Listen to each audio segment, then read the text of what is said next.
God aften og rigtig hjertelig velkommen til Telestrøm. Når man stemmer rødt, så stemmer man med hjertet. Når man stemmer rødt, så stemmer man på de svageste i vores samfund. Når man stemmer rødt, så kan man have fuld tillid til, at Helle og Willy, de vil tage sig af de svageste i vores samfund. Men kan man nu også det? Lad os lige prøve at tænke os lidt om.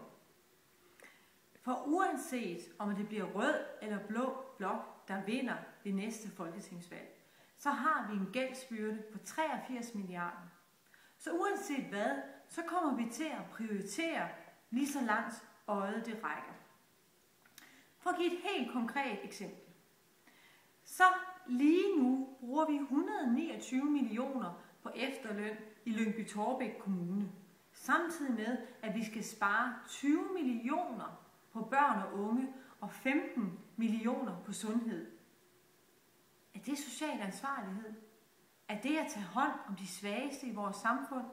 Ja, det synes jeg ikke. Jeg synes, det er et eksempel på, hvordan man tager fra syge, børn, ældre, handicappede og giver til raske rørige 60-årige. Det synes jeg er socialt uansvarligt. Samtidig kunne man også prøve at give det en tanke. Er det ærlig kommunikation, at man står og fortæller, at man vil tage hånd om de svageste, appellere til alle, der er ansat i den offentlige sektor, når man godt ved, der skal være store besparelser? Hvorfor så ikke melde ærligt ud?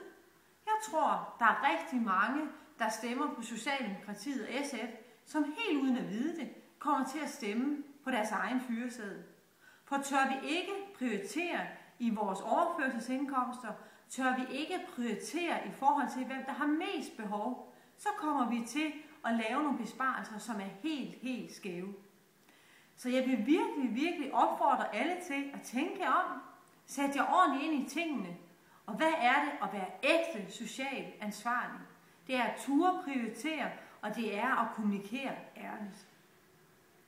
Så jeg synes, man skal spørge sig selv, vil jeg gerne have at vide, hvad jeg har behov for at få at vide?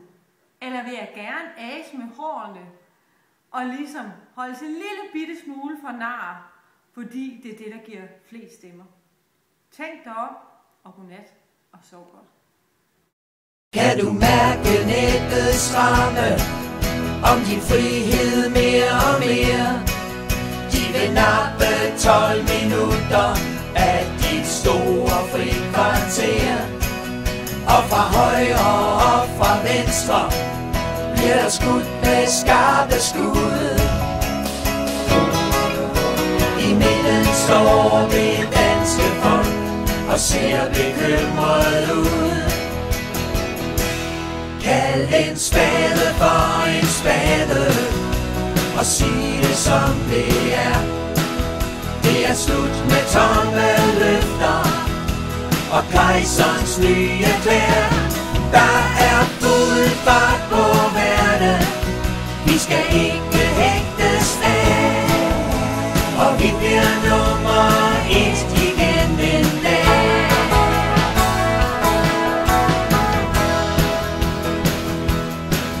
Vi har ventet alt for længe, vi har hørt for meget vås. Nu skal der gang i hjulene, vi skal ud af vores bås. Vi vil have mindre skat og mere menneskelig værd. Det starter nu, og det er derfor vi står her. Kald en spade for en spade og sig det som det er. Og hvis S og SF ikke vil, så kan